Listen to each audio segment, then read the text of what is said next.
अमीरी गरीबी के बीच बढ़ती खाई की चर्चा सबने सुनी होगी। ऐसी ही एक खाई सरकार में भी होती है, अफसरों और कर्मचारियों के बीच की खाई।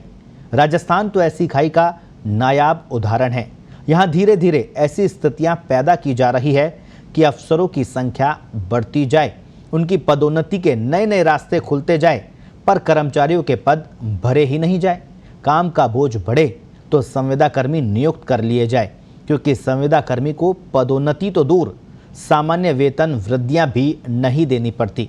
वेतन के नाम पर नाम मात्र के पैसे, स्थायी करने का झंझट नहीं, जब मर्जी हो हटा दो। आखिर कैसे, देखिए इस खास रिपोर्ट में। मैं समझता हूं कि पहली बार प्रदेश में इस प्रकार का एक विद्यार्थी मित्रों को धोखा दिया जा रहा है। विद्यार्थी मित्र को पहले इनकी सरकार ने हटाया और उसके बाद में माननीय उपाध्यक्ष महोदय बार बार आश्वासन देते रहे। मुख्यमंत्री जी ने भी दिया, बाहर भी दिया, सदन में भी दिया। जहां भी इनको घेरा विद्यार्थी मित्रों ने, हमारे राजेंद्र जी राठौड़ साहब ने भी बार बार ये कहा कि हम विद्यार्थी मित्रों को वापस सरकारी नौकरी में लाने का काम करेंगे। विद्यार्थी मित्रों को नहीं लेने के ये जो धोखा विद्यार्थी मित्रों को दे रहे हैं, मैं निवेदन करना चाहता हूं, ऐसी कोई भर्ती होती है क्या कि अनुभव का प्रमाण पत्र लगाइए, कितने नंबर होंगे अनुभव के, नहीं किया इन्होंने।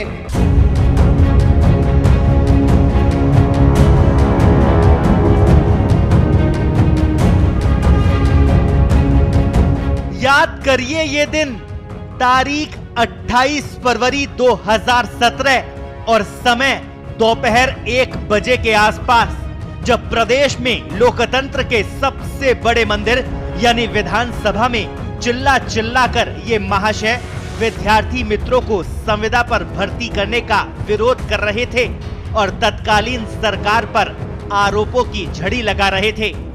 विधायक महोदय की बुलंद आवाज का असर ये हुआ कि 1 साल बाद ही प्रदेश में लोगों ने तख्ता पलट कर दिया और विधायक जी के हाथ में सत्ता की चाबी सौंप दी। अब ये विधायक जी कांग्रेस पार्टी के प्रदेशाध्यक्ष भी हैं और राजस्थान सरकार में शिक्षा राज्य मंत्री का जिम्मा भी संभाल रहे हैं। लेकिन विद्यार्थी मित्रों समेत तमाम बेरोजगारों की समस्या जस की तस ही है। मतलब गोविंद सिंह डोटासरा ने विपक्ष में रहते हुए उस वक्त विधानसभा में सिर्फ ड्रामा किया था और सत्ता हासिल करने के बाद आज भी वो ड्रामा ही कर रहे हैं। ये 1 साल का झुंझुना पकड़ने से कुछ नहीं होगा।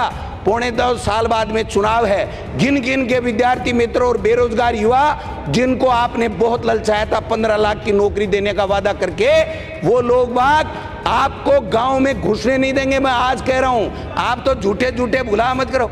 ऐसे ऐसे राजी होने से कुछ नहीं होगा। विद्यार्थी मित्रों के साथ में धोखा नहीं होने देंगे। ये कांग्रेस पार्टी प्रतिपक्ष के रूप में, विपक्ष के रूप में आपको रोजाना घेरेगी।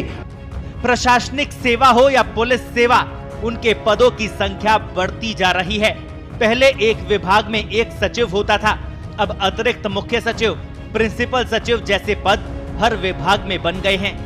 जिलों में सिर्फ 1 कलेक्टर होता था, अब संभागीय आयुक्त, अतिरिक्त कलेक्टर जैसे अनेक पदों पर IAS सेवा के अफसर तैनात होने लगे हैं। कई विभागों के मुखिया इसी सेवा से बन गए। अब तो नगर निगमों में भी IAS बड़ी संख्या में लगाए जाने लगे हैं। यही हाल पुलिस सेवा का है।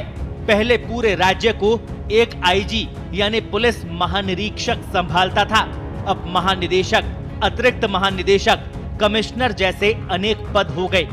IG, DIG जैसे पदों की तो भरमार है। संविदा से मुक्ति दो, मुक्ति दो, मुक्ति दो, हमें नियमित करो। नियमित कंप्यूटर शिक्षक भर्ती का ही नोटिफिकेशन हमें चाहे, जितने दिन चाहे सरकार हमें यहाँ पे गिराए रखे, हम रहेंगे। तो हम जाएंगे वापस तो इसी बेस पे, इसी मुद्दे पे जाएंगे कि हमें नियमित कंप्यूटर शिक्षक भर्ती का नोटिफिकेशन दे दीजिए। इसके विपरीत कर्मचारियों की स्थिति है। विभिन्न सरकारी विभागों में लगभग 2 लाख पद खाली है।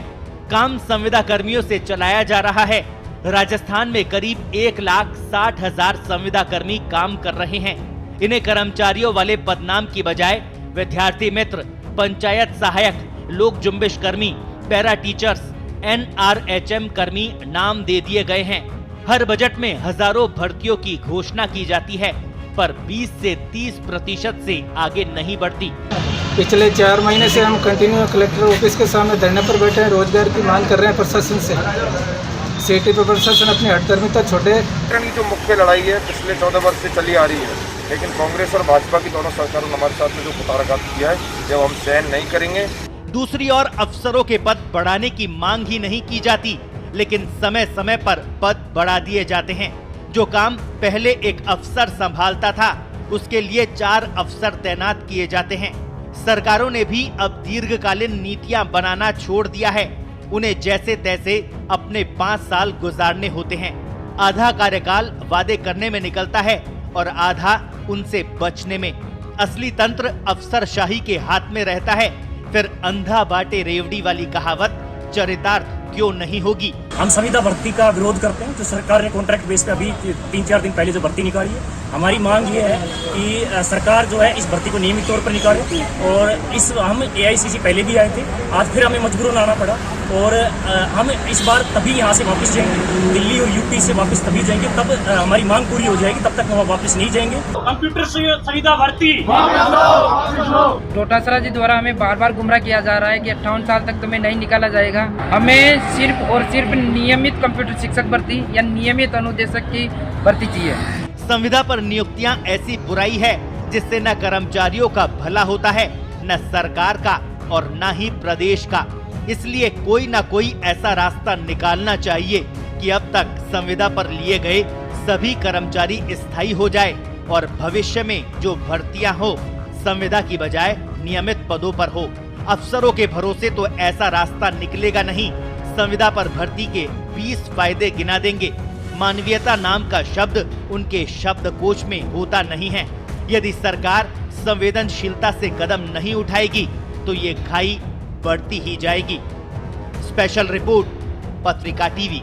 अपनी बदतमीजी से है क्या? 50 साल का हम 70 साल के लोग हमारे सबकी बदतमीजी से बात कर रहे हैं। नहीं बदतमीजी की है भाई साहब, मैं आपके पास आऊँ। आपको हटो।